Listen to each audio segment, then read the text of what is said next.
Assalamualaikum warahmatullahi wabarakatuh.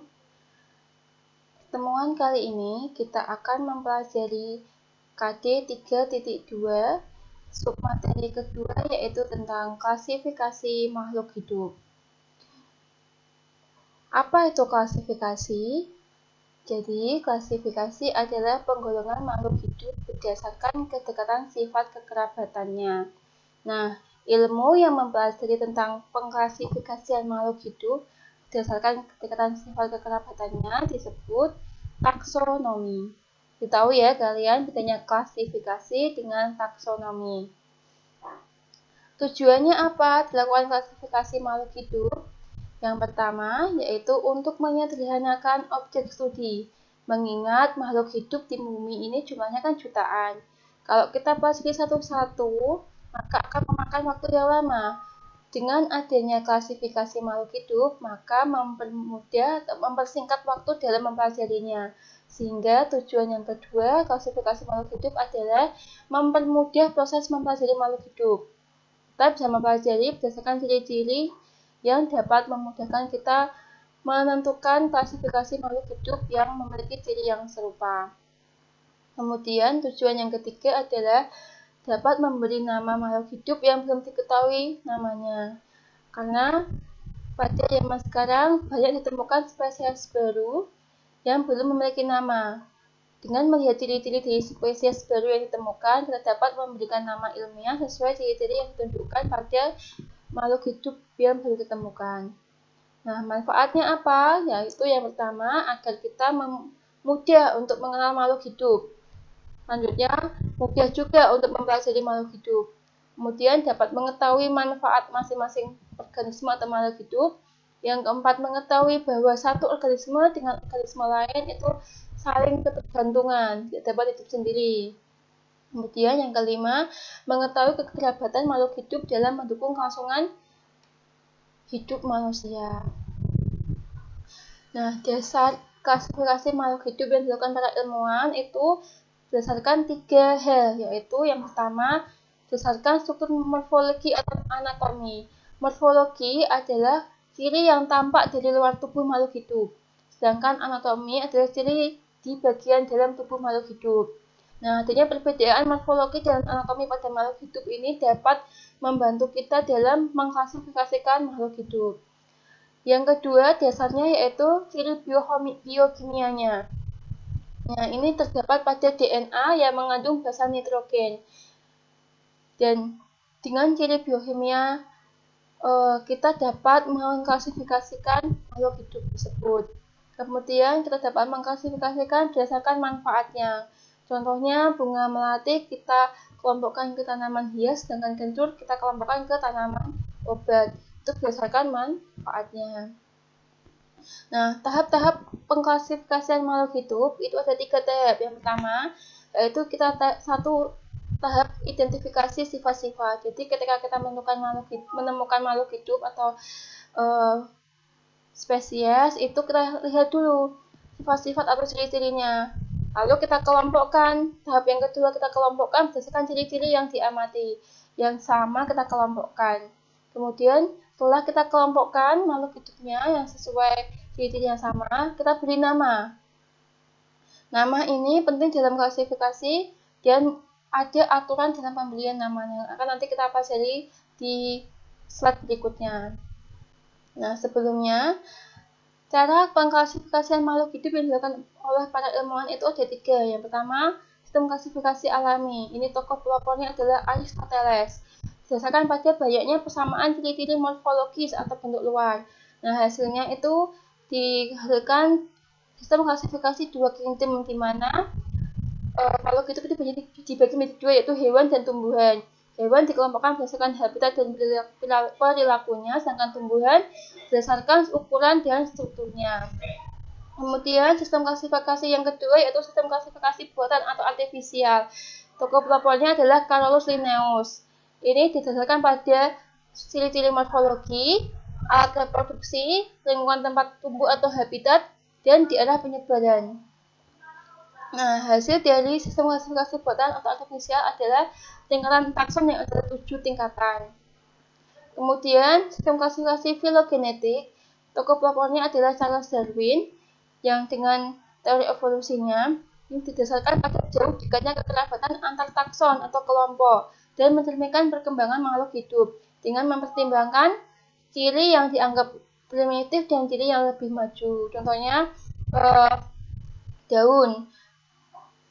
Ciri yang lebih majunya itu bunga. Jadi bunga itu dianggap dari daun yang tidak jadi tumbuh. Makanya sesuai Charles Darwin, ciri primitifnya yaitu daun, sedangkan yang lebih maju adalah bunga. Nah, tadi kita sudah menyebutkan bahwa hasil dari sistem klasifikasi artifisial itu adalah tingkatan takson. Apa itu takson? Takson adalah tiap tingkatan atau unit kelompok dalam sistem klasifikasi. Nah, takson sudah distandarisasi di seluruh dunia, jadi seluruh dunia sama dengan International Code of Botanical Nomenclature dan National Committee on Zoology Nomenclature. 7 tingkatan itu yaitu kingdom. Di sini tumbuhan juga disebut sebagai regnum ya. Kemudian ada phylum. Phylum itu untuk hewan, divisi untuk tumbuhan. Kemudian di bawahnya ada kelas, ada ordo, family, genus, dan spesies. Jadi semakin ke bawah, anggotanya semakin sedikit. Namun, persamaan cirinya semakin banyak. Kebalikannya, semakin ke atas, persamaan cirinya makin sedikit, tapi anggotanya semakin banyak. Lebih detailnya, kingdom yaitu tingkatan takson tertinggi atau disebut juga regnum untuk tumbuhan. Ini di bumi ada 5 kingdom, yaitu kingdom Animalia, kingdom Plantae, kingdom Fungi, Monera, dan Protista. Kita akan pelajari di pertemuan berikutnya. Kemudian ada divisi atau phylum, yaitu takson di bawah kingdom. Divisi untuk tumbuhan dan phylum untuk hewan. Contohnya, pada kingdom Animalia itu dibagi menjadi beberapa phylum, seperti Porifera, Coelenterata, Platyhelminthes, Nematoda, dan lain sebagainya. Pada kingdom Plantae dibagi menjadi 3, yaitu Bryophyta atau lumut, Pteridophyta, tumbuhan paku, dan Spermatophyta atau tumbuhan biji. Yang ketiga yaitu kelas. Nah, kelas ini di bawahnya divisi atau phylum dengan ciri-ciri belakangnya itu Edonae atau Opsida. Contohnya Bryophyta itu dibagi menjadi 3 kelas, yaitu Hepaticopsida, belakangnya Opsida, Bryopsida. Nah, ini contohnya ya. Kemudian jika ordo itu di bawahnya kelas dengan berakhiran ales. Contohnya pada dikotil, kelas Dicotyledonae, kelas Dicotyledonae itu ada ordo Solanales, belakangnya ales, Cucurbitales, juga ales, Malvales, dan sebagainya. Kemudian family, ini di bawahnya dari ordo. Untuk tumbuhan biasanya berakhiran Aceae. Namun ada beberapa juga yang tidak berakhiran Aceae. Nah, pada hewan nanti berakhiran Ideae. Contohnya Felidae atau kucing. Ini family dari kucing. Untuk genus, ini di bawahnya family. Dan nama genus ini disertakan dalam penulisan nama ilmiah. Contohnya ada Felis, itu genusnya dari kucing. Dia dari jagung, Saccharum dari tebu, dan banyak lainnya. Kemudian yang terakhir, yang paling dasar itu adalah spesies yang memiliki banyak persamaan ciri. Dikatakan spesies apabila dapat melakukan perkawinan dan menghasilkan keturunan yang fertil. Nama spesies terdiri dari 2 kata. Kata pertama adalah genus dan kata kedua adalah spesies. Nanti kita pelajari aturan pemberian nama pada spesies ya. Namun tak jarang spesies juga dibedakan menjadi subspesies atau varietas atau ras. Contohnya Felis maniculata domestica. Ini domestikanya menunjukkan varietas atau rasnya. Sedangkan Felis ini genus dan maniculata adalah spesiesnya. Baik, kita lanjutkan pada tata nama makhluk hidup.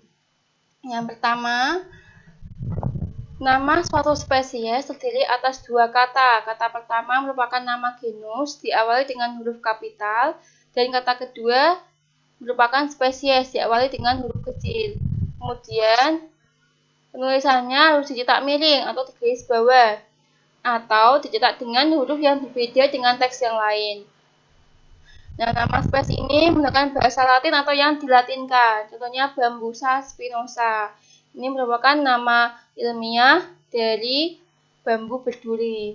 Carica papaya merupakan nama ilmiah dari pepaya. Nah, apabila nama tumbuhan terdiri atas lebih dari 2 kata, kata kedua dan berikutnya harus digabung atau diberi tanda penghubung. Contohnya Hibiscus rosa sinensis. Nah, ini bisa ditulis juga Hibiscus rosa tanda penghubung strep sinensis. Namun untuk hewan, jika lebih dari 3 kata, untuk 3 kata dan nama tersebut bukan nama spesies, melainkan nama subspesies, maka ditulis terpisah. Contohnya Felis maniculata domestica. Nah, domestica ini menunjukkan subspesies, maka ditulis dengan cara terpisah dengan spesiesnya ya. Kemudian yang keenam ada nama spesiesnya juga dapat mencantumkan inisial pemberi nama. Sebagai contoh, Mais L besar. L besar ini menunjukkan nama awal penemunya yaitu Linnaeus. Nah, untuk mempermudah mengklasifikasian makhluk hidup, kita bisa menggunakan kunci determinasi, yaitu keterangan yang berisi ciri-ciri makhluk hidup. Nah, kegunaannya itu untuk menentukan kelompok atau menetapkan identitas suatu makhluk hidup dalam sistem klasifikasi. Kunci determinasi yang biasa atau yang sederhana sering dipakai adalah sistem dikotom, di mana disusun dengan secara berpasangan-pasangan dan masing-masing pernyataan itu memiliki ciri-ciri yang berbeda atau berlawanan. Bagaimana cara menggunakan kunci determinasi? Yaitu yang pertama, baca dengan teliti kuncinya, mulai dari permulaan. Kemudian cocokkan ciri-ciri yang terdapat pada kunci determinasi dengan ciri-ciri yang berada pada tumbuhan atau hewan yang diamati. Apabila terdapat kunci determinasi yang sesuai dengan ciri-ciri, catat nomornya dan lanjutkan membaca kunci pada nomor yang sesuai dengan nomor tertulis di belakang setiap pernyataan pada kunci. Jika ciri-ciri tidak sesuai, maka beralih pada pernyataan di bawahnya. Nah, identifikasi makhluk hidup dengan cara determinasi akan berakhir pada pernyataan yang di belakangnya menunjukkan nama tumbuhan atau hewan, kelas atau familinya. Sebagai contoh, di layar ada kunci determinasi 1-4 dikotom dengan 2 pernyataan berbeda.